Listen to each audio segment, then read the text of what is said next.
Hello everyone, welcome to my channel. Please subscribe and keep watching more details. Jane Hazlegrove, pride shows me strength in sharing love and who we are. As a woman in my 50s, thinking about pride and what it means to me, I'm reminded of all the prides I've been a part of over the past 30 years or so. I still get a tingle of anticipation and excitement thinking about coming together to celebrate the joys and sometimes the sorrows that pride always conjures. I first went in the early 90s with a group of mates from work to what was then called Manchester Mardi Gras, and I remember being on the side of Princess Street as the floats went past, hoping that no one I knew would see me, as I wasn't yet out to my family and a lot of my friends.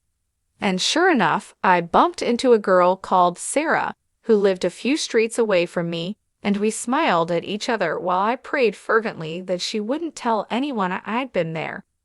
The following year, having got myself a girlfriend, off we drove in a black Nissan Cherry to London, Madonna on a cassette player, desperately seeking others like us at Watford Gap services who might be going our way.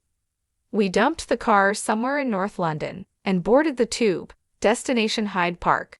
At every stop, our numbers grew as groups of out and proud gay men and women crammed into the carriage carrying placards and blowing whistles. I was so happy. I liked this bunch and I felt safe among them. Girls and boys held each other's hands and I held my girlfriend's, and I felt proud. We marched through London, surrounded by thousands of other people like us, singing and chanting and laughing. There were people waving from windows, the traffic came to a halt, and drag queens flirted with policemen.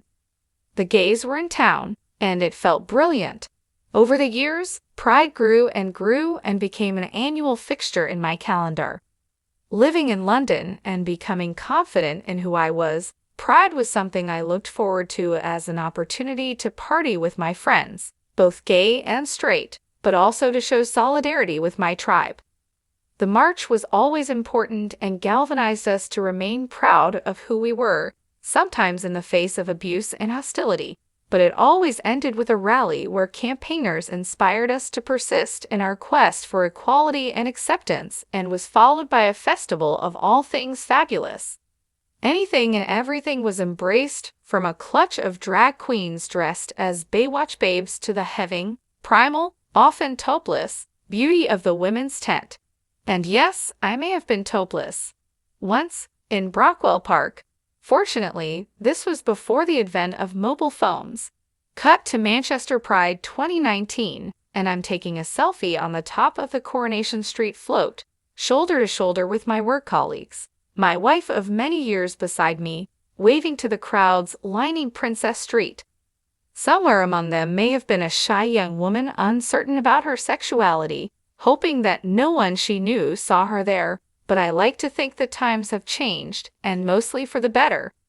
That young woman today can see role models in almost all areas of life, including LGBTQ+ actors appearing in our best-loved soaps, who are able to work and be celebrated for who they are.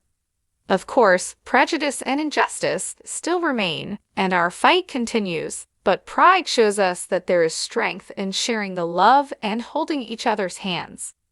So, happy Pride, everyone! I look forward to seeing you all there. I'll try and keep my bra on.